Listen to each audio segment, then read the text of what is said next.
Venida la mañana, todos los principales sacerdotes y los ancianos del pueblo entraron en consejo contra Jesús para entregarle a muerte. Y le llevaron atado y le entregaron a Poncio Pilato, el gobernador. Entonces Judas, el que le había entregado, viendo que era condenado, devolvió, y quiero que escuchen esta palabra como la traduce la Reina Valera, devolvió arrepentido las 30 piezas de plata a los principales sacerdotes y a los ancianos. Vamos a ver en este estudio del día de hoy si ese arrepentimiento que traduce la Reina Valera en realidad es arrepentimiento o qué fue. Diciendo: yo he pecado entregando sangre inocente. Mas ellos dijeron: ¿qué nos importa a nosotros? Y arrojando las piezas de plata en el templo, salió y se fue y se ahorcó. Los principales sacerdotes, tomando las piezas de plata, dijeron: no es lícito echarlas en el tesoro de las ofrendas, porque es precio de sangre. Y después de consultar, compraron con ellas el campo del alfarero para sepultar a los extranjeros. Por lo cual aquel campo se llama hasta el día de hoy Campo de Sangre. Así que se cumplió lo dicho por el profeta Jeremías cuando dijo: y tomaron las 30 piezas de plata, precio del apreciado según precio puesto por los hijos de Israel, y las dieron para el campo del alfarero, como me ordenó el Señor. Amén y amén. Yo quiero que recordemos algo que hablamos la semana pasada. La semana pasada meditábamos en el juicio que le hicieron a Jesús y cómo para poner un barniz de legalidad al juicio tenía que haber un tiempo prudente entre el momento en que evidencian una acusación en el Señor Jesús, que era en este caso el ser un blasfemo porque dijo que era el Mesías, el Hijo de Dios, y desde el momento en que se le acusaba y se demostraba que era culpable, tenía que pasar un tiempo prudente hasta que se le condenara. Eso lo hablamos la semana pasada. Ellos por eso a las 2, 3 de la mañana es que acusan a Jesús de ser un reo de muerte por haber blasfemado, donde se rasgan las vestiduras, el sacerdote. Todo esto lo hemos hablado del sumo sacerdote. Y por eso están diciendo que el verso 1 comience de la siguiente manera: venida la mañana. Lo que está aclarando es que pasó un tiempo desde las 2 o 3 de la mañana hasta por la mañana cuando amaneció para afirmar que la condena. Venida la mañana, todos los principales sacerdotes y los ancianos del pueblo entraron en consejo contra Jesús para entregarle a muerte. O sea, están afirmando la condena. Una parte importante en el juicio. Acuérdense que estamos hablando del juicio que le hace el Sanedrín, que le hace la más alta autoridad judía.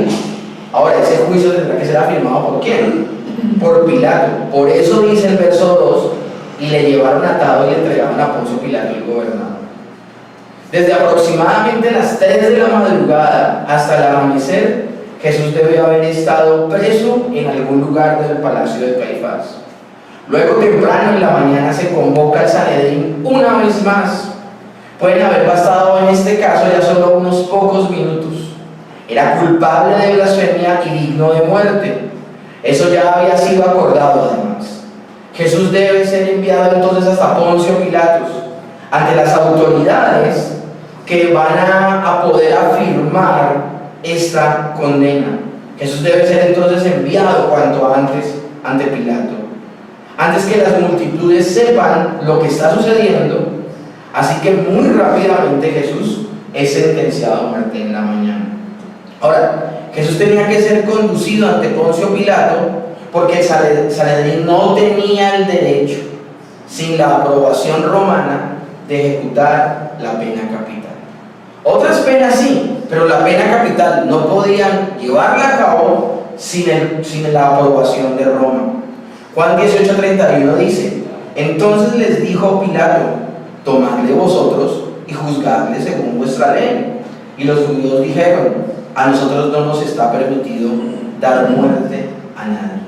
¿Y de quién está hablando? Está hablando de la ley judía, de lo que dice la Escritura. No, la Escritura puntualmente, la ley de Moisés dice: el blasfemo que muera apedreado. ¿Me entienden? Entonces, ¿a quién se está refiriendo en Juan 18? Se está refiriendo al gobierno bajo el cual ellos están sometidos, que es el Imperio Romano. Jesús entonces fue conducido a la residencia del gobernador, o al pretorio, que se le llama también. El lenguaje hace casi imposible creer que se refiere al palacio de Herodes. No se está refiriendo al palacio de Herodes, se está refiriendo precisamente a la fortaleza de la Antonia, donde se cree que habitaba o vivía precisamente Pilato. Tenía él allí una habitación muy cerca de la guarnición, aunque la residencia principal de él estaba en Cesarea. Poncio Pilato era el quinto gobernador de la mitad mencionada de Palestina. Era gobernador en el sentido de ser un procurador que gobierna sobre una provincia imperial. Israel no era una nación libre. Israel estaba bajo el yugo romano. Y como tal, entonces él era responsable directo ante el emperador de lo que sucedía o no sucedía en Jerusalén. Aunque se le había otorgado la jurisdicción civil, criminal y militar, o sea, él tenía que hacerse cargo de todo lo que sucediera a nivel civil, de todo lo que, de la manera en que se atendían las necesidades ante un crimen, pero también era el que se encargaba de que los ejércitos hicieran lo correcto. Él estaba bajo la autoridad del legado de Ciro. Poncio Pilato no era una persona con mucho tacto. Quiero hablarles un poco del carácter de Pilato. No era una persona con mucho tacto, era egoísta y solo buscaba estar bien con el emperador. Odiaba completamente a los judíos. Según él lo veía, siempre le estaban causando problemas y dolores de cabeza. No estaba privado de compasión humana en el sentido de justicia, él buscaba ser lo más justo posible. Pero en realidad hay pasajes que parecen señalar esto precisamente. Ahora, en todo caso, aunque podía tener algo de sensibilidad moral y buscar hacer justicia, aunque él en algunos momentos la buscaba, si hacer justicia lo ponía en un mal lugar o en una mala visión con respecto a César, él dejaba a un lado la justicia y hacía lo que fuera mejor para no perder su reputación ante César. Ese es el caso precisamente del Señor Jesús. El Señor Jesús va a quedar claro que él es, ¿qué? Inocente. Él no le va a encontrar ningún cargo en contra de él, ninguna falla, ninguna mancha. Porque aún la impecabilidad de Cristo va a ser notoria ante los gentiles, ante los romanos. Pero sabiendo que si no lo crucifica, va a estallar Jerusalén, entrega a un inocente a la muerte. Entrega a un inocente a la muerte, que es algo gravísimo para los romanos. Porque los romanos se jactaban de tener un derecho jurídico justo. Pero ese no va a ser el caso precisamente de Pilato. Él estaba entonces entre la espada y la pared en este caso. Ahora, no era tanto como el deseo de él de que muriera Jesús. Él no tenía segundas intenciones, él no tenía algo que sacar tajada con lo que estaba sucediendo. De hecho, su esposa más adelante nos vamos a dar cuenta que tiene hasta sueños con el Señor Jesús, diciendo que él no tenga nada que ver con la muerte de este justo, pero independientemente va a ser llevado a un punto donde lo arrinconen de tal manera que él va sencillamente a entregar a Jesús a la muerte. Ahora, aunque él es culpable y aunque él va a hacer algo terrible, de hecho de él se va a derivar un dicho de que es lavarnos las manos, hablando de que podemos tener responsabilidad en alguna situación, pero queremos parecer que no somos responsables. Ese dicho sale porque él es responsable de la muerte de Jesús indirectamente, pero él trata de demostrar a todo el mundo que no tiene nada que ver. Él pudo haber detenido la crucifixión, pero no lo hizo. ¿Por qué? Porque no era políticamente correcto y porque Jerusalén ese fin de semana había estallado, habría habido una revuelta y él por la paz prefirió matar a un inocente. Pero el Señor Jesús le va a dejar claro a Poncio Pilato más adelante que él, aunque es responsable, no es tan responsable como los sacerdotes, los ancianos y los líderes religiosos. Dice Juan 19:11: respondió Jesús: ninguna autoridad tendrías contra mí si no te fuera dada de arriba. Por tanto, el que a ti me ha entregado, mayor pecado tiene que tú. Primero que todo, el Señor Jesús lo que le dice a Poncio Pilatos es que si él hace algo con él, no es porque él tenga una autoridad suprema, no es porque Pilato sea soberano sobre todas las cosas. No, es Dios el que es soberano sobre todas las cosas y lo ha puesto en ese lugar. Y que de alguna manera Él está haciendo un instrumento para que sucedan las cosas que tengan que suceder. La visión del Señor es una visión divina, o sea, Él está viendo de manera panorámica todas las cosas. Él no está viendo solo un evento, sino está viendo todo el cuadro completo. Pero a eso le suma diciendo, aún más pecadores son los que te han entregado, los que me han entregado. Pero aquí yo quiero hablarles de esto más detalladamente en predicaciones futuras. El día de hoy sencillamente quería dejar claro un hecho, que el Señor Jesús también va a ser condenado por el tribunal gentil, por el tribunal civil representado por Pilato. Y es precisamente eso lo que altera, es precisamente eso lo que descompone, es precisamente eso lo que devasta a Judas.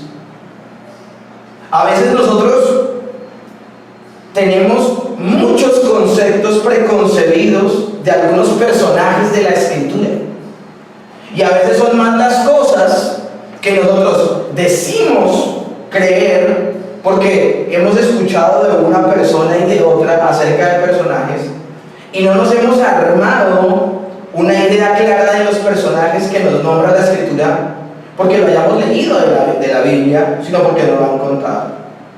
Entonces algunos tienen la idea de que Judas perversamente quería que Jesús muriera.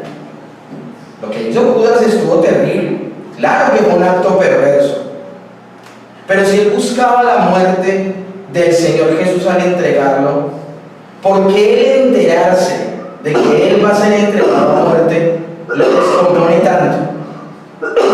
¿No será más bien que estábamos entendiendo mal las Escrituras? Yo no puedo llegar hasta el corazón de Judas y poderles decir a ustedes cuáles eran puntualmente las pretensiones de él. Nos hemos dado cuenta que él es un hombre codicioso, un hombre que no tuvo un alto concepto del Señor, es decir, él nunca vio al Señor Jesús como Dios, como el Mesías, y si vio a Jesús como el Mesías, era lo que el pueblo creía del Mesías, que era ¿qué? Que era sencillamente un líder religioso o militar que les iba a quitar de encima el yugo romano, o sea, un ser humano admirable, un paladín, no más. Era el mayor concepto que podía tener Judas acerca de Jesús. Al verse de alguna manera decepcionado porque el Señor Jesús no tiene ningún interés de gobernar en esta tierra, porque él muchas veces dice: mi reino no es de este mundo, mi reino no es de esta tierra, mi reino es celestial. Él de alguna manera decepcionado por las expectativas que tiene acerca de Jesús, es que toma las decisiones que toma. Pero él no está buscando la muerte puntualmente del Señor Jesús. Y estos textos del 3 al 4 no lo dejan ver así. Entonces Judas, el que le había entregado, viendo que era condenado, devolvió arrepentido las 30 piezas de plata a los principales sacerdotes y a los ancianos, diciendo: yo he pecado entregando sangre inocente. Mas ellos dijeron: ¿qué nos importa a nosotros? Allá tú. Aquí están diciendo cosas muy importantes, pero también muy densas, que a veces pasamos por alto. Se está diciendo que él devuelve la plata que le pagaron, y dice que la devuelve arrepentido, y dice, o sea, confiesa, no solo se aparta, sino que confiesa: he entregado sangre inocente. Yo les he hablado a ustedes que un verdadero arrepentimiento tiene el reconocer, el confesar y el apartarse. Un verdadero arrepentimiento tiene esos tres elementos. El reconocer. Pregunto, en este pasaje estamos viendo que Judas reconoce que hizo mal, ¿sí? En este pasaje estamos viendo que él confiesa, ¿sí? Y estamos viendo que se aparta, ¿sí? Porque él está diciendo que dejó el dinero, confesó y se fue. Pero mis hermanos, yo quiero preguntarles a ustedes algo. ¿De qué les sirve al hombre reconocer que ha hecho mal, si no tiene a un Salvador al cual correr a refugiarse? ¿Están entendiendo? ¿Cuántas clases de arrepentimiento hay? Solo una. El verdadero arrepentimiento, dice la misma Escritura. La tristeza que viene de Dios, ¿saben qué produce? La tristeza que viene de Dios produce vida. Mas la tristeza que produce el mundo, dice el Nuevo Testamento, produce muerte. Y esa es la diferencia que hay entre Pedro y Judas. La semana pasada veíamos cómo Pedro, arrepentido, fue y lloró amargamente. Pero su dolor, su tristeza, el haber reconocido que había hecho mal, ¿a quién lo llevó? ¿A quién lo llevó? A Cristo. Pero la tristeza que estamos viendo aquí de Judas es una tristeza que lo aleja de Cristo. Entonces así el texto usa esa palabra de arrepentimiento. Y así el texto nos habla de que Él entregó y se alejó. No podemos estar hablando del arrepentimiento que produce el Señor, sino que estamos hablando de un remordimiento humano. ¿Saben cuántas mujeres allá afuera se arrepienten de haber abortado? ¿Saben cuántas personas allá afuera se arrepienten de haber matado a alguien? ¿Saben cuántas personas allá afuera se arrepienten de haber lastimado emocionalmente a alguien? Pero su dolor, su tristeza y su angustia no los conduce a Dios. A muchos de ellos la culpa los consume, los acaba, los destruye. Entonces no podemos hablar de que eso es un verdadero arrepentimiento. De hecho, estamos hablando de que eso sigue siendo ego. Porque el dolor, la angustia y la tristeza de Pedro lo llevó a reconocer su debilidad. Y su debilidad lo llevó a Dios. Pero la culpa y el remordimiento en una persona que no ha nacido de nuevo, el reconocer que ha hecho las cosas mal, lo lleva a un sufrimiento intolerante, porque no puede aceptar que se haya equivocado. Y puede ser destructivo. Hay personas que no terminan ahorcadas en un palo, pero que ya están muertas espiritualmente y se va a hacer su eternidad. No se dice exactamente cuándo fue que Judas se llenó de remordimiento, pero el texto deja una impresión clara. Fue después de saber de que Jesús había sido sentenciado a muerte. Puede ser que haya corrido hacia los principales sacerdotes y los ancianos en el momento en que se formaba la procesión para llevar a Jesús al pretorio. Judas se llena entonces de remordimiento. En un sentido tuvo pesar luego. No significa que ahora, de habérsele dado la oportunidad, había confesado su pecado al Salvador pidiendo perdón. Él no había experimentado un cambio básico de corazón y de mente, pero el sentimiento de culpa y de temor de lo que podía venirle le imposibilitó enfrentarse al futuro. Así que corre hacia los principales sacerdotes, hacia los ancianos, y les devuelve las 30 piezas de plata. Mientras llora, dice: he pecado entregando sangre inocente. Alguien leyendo eso se puede llevar una muy buena impresión de Judas. Y por eso yo hago las aclaraciones que hago desde el inicio del sermón. Mis hermanos, no tratemos de excusar a Judas en sus actos, ni minimicemos su pecado.